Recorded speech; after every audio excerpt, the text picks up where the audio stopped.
Welcome to the Creative Mind Smart Money podcast, where we turn financial confusion into creative confidence. I'm Samantha Eck, bookkeeper and fractional CFO for creative entrepreneurs. Each week, I'm sharing my financial expertise and actionable strategies to help you build a thriving creative business. Plus, you'll hear from industry experts who bring fresh perspectives on growing your business beyond the numbers. Because building a successful creative business starts with strong financial foundations. Your next chapter starts now. You're listening to the Creative Minds Smart Money podcast. And today, like we did last year, we are going to talk all about 2025 year-end success. So I know we kind of did a year-end success episode last year where we talked about things that you needed to do to wrap up your year-end, but I feel like there's just been a lot of changes, not only in tax law, but in just how things are going this year, that it's always necessary to maybe do like a rehash of this every year. That way you're fully prepared for 2026. So let's dive into this and just acknowledge the fact that you have made it through another year of business. If you're coming out the end of the year and you're still in business, I want you to pause and reflect and just really engage with the fact that you have succeeded at going through another year in business. And now's the kind of tough part in wrapping up and making sure you're prepared for April when tax season hits again. I want you as a listener to be able to file in April. I don't want you to have to wait until October because you have to pay in April. It doesn't matter what world you live, like what state you live in. It doesn't matter where you are. You have to pay in April. So I would rather you just file and pay in April and get it over and done with than try and push it to October. We want to make sure that we are protecting ourselves for next year, that we have the clarity that we need, and that we're preparing for just a stronger start in the new year. Step one is making sure that everything is clean up and reconciled. So if you don't have a bookkeeper, this is something you are probably doing yourself. You want to make sure that you're getting this all done in December. You don't want to wait until January. You don't want to wait until October, even just the beginning of January. Just making sure every transaction, even your December ones, are categorized and tied to the correct accounts. Reconciling all of your bank accounts, credit cards, loans, payment processors, but also reconciling any like payment or payroll accounts, reconciling any of those accounts that might have a balance, reconciling any clearing accounts for your payment processors like Square or anything like that, just to make sure that there are no loose ends and nothing is kind of missing or hanging out in the outfields.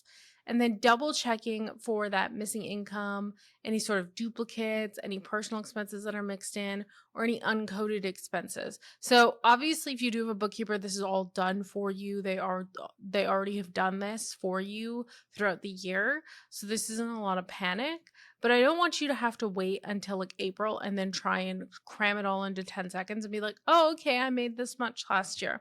I've already discussed previously how doing this monthly is so vital and so important to you as a business, but I just want to talk about like making sure that we are doing it before everything gets into the huge fray of things again, because if you wait until the end of January, you're already like a month into the year, right? So doing it when you come back from your January break and making sure that everything is kind of good, because I know a lot of people usually take off the end of the year / beginning of the year to make sure that they are spending time with family, because it's kind of like a celebration thing, right? Just making sure that your books are really good so that tax season, when it comes to April, you're just completely ready. You could file already, if you have all of your stuff ready. I think they open the e-file by like the middle of January. You could hand everything to your CPA and say, I'm ready, let's do it. Especially if you've paid estimated taxes. I've seen so many people just get their taxes filed and be done with it. But, you can also wait until April. You're ready. You have everything now, right? So then the second thing we want to do is confirm our receipts and documentation. We did talk a little bit about receipts and everything like that earlier. So just making sure that you're gathering all of those, especially for those ones over 75, those larger purchases, and attaching them to relevant transactions. So nothing is floating, or at least having a place where they are so you know exactly where that data is. So that in the event you have some sort of audit, you have everything in hand, right? It's very critical because you want to make sure that you're categorizing them correctly too. Like, you're not going to remember what you purchased from Amazon 7 months ago, unless you're like a genius. Maybe you would do. Maybe you only have like 3 Amazon purchases, but you want to make sure that that's top of your priority list, right? It's very critical to make sure that those are just, you are aware to make sure that you categorize them properly. Besides that, that proper documentation can help you tell the full picture of your business and not just having a piece of paper, right? We already talked about this in the receipts episode, so I'm not going to go super into this.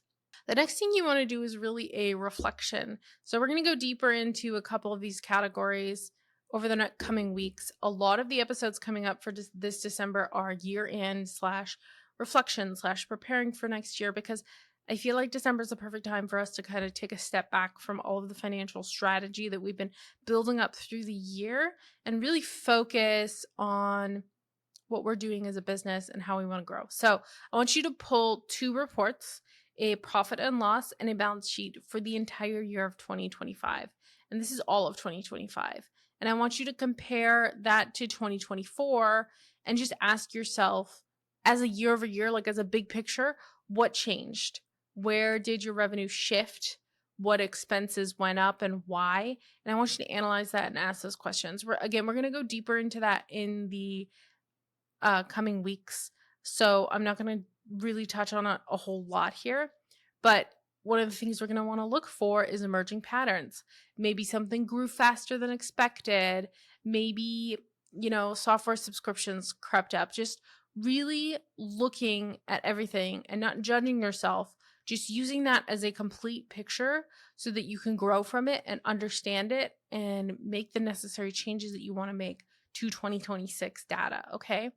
Then you also want to check your owner's pay and distributions. So you want to just review how much you drew from the business, how you paid yourself, and whether that aligns with your goals. Like, do you need to up that this year? Do you need to pull back this year?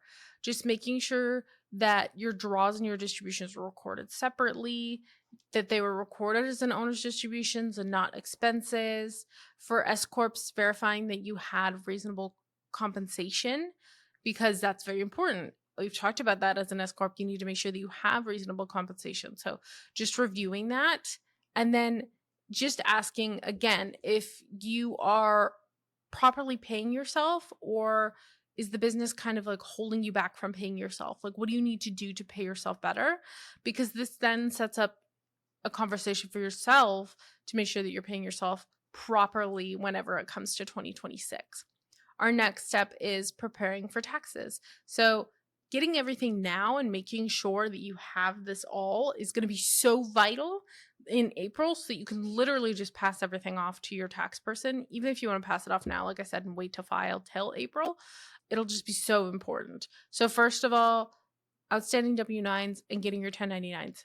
The 1099s are due by the end of January. They're not due in April. So don't fall for the fact that they're due at the end of April. They are due in January. You need to make sure they're filed. You can get penalized for this.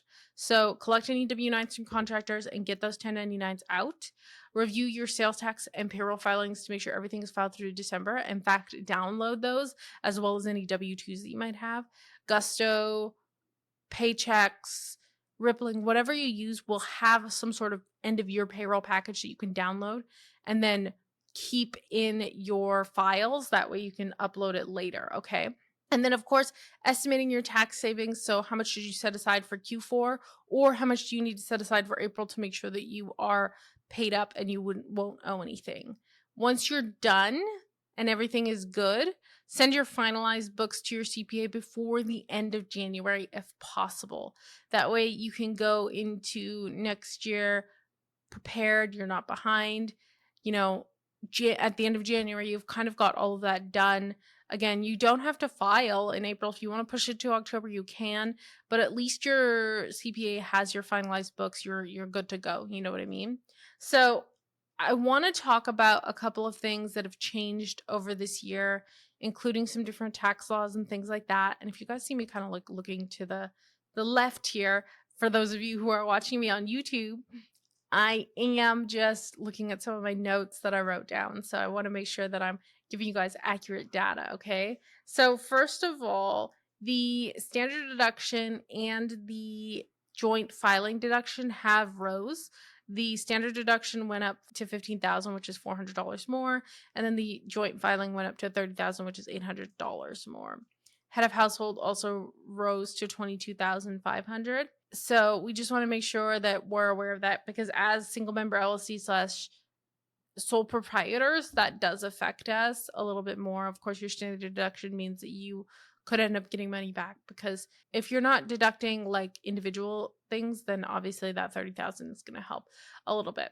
Now, of course, one of the biggest major legislative changes is the One Big Beautiful Bill Act, which was passed. Your CPA, if you work with a CPA, they probably let you know about all of these different things that are changing. So there's just a bunch of different things that are going on. I'm not knowledgeable enough to talk on this, but it may affect how much tax you owe personally, which feeds into your business income, distributions, entity structure, and growth strategy. It can just affect a whole ton of different things. I know that we were keeping, I think, the deduction, which is the business tax deduction. I think it's the QBT or something like that. Again, not knowledgeable enough to speak on this, but I know that there was a lot of different changes that came with that bill. Speak with your CPA if you need to be aware of what's going on there, okay? Now that you've cleaned up and reviewed your business numbers, this gives you a glance at the tax picture so that you're fully informed. Obviously, you're not a tax lawyer. You want to make sure that you're talking to your CPA about these things, but at least you understand that there are certain changes that have come around this year, and that is one of the biggest ones. The OBBBA Act, or the OBB Act, is just like, there's a lot of stuff that goes into it that needs to be kind of discussed with your CPA if they haven't already, okay? The next step we want to do is just reflect strategically. Again, we're going to go deeper into this later on, but just looking at what worked financially this year, where did money feel tight or misallocated? What kind of surprised you? Like, looking at your financials, what surprised you?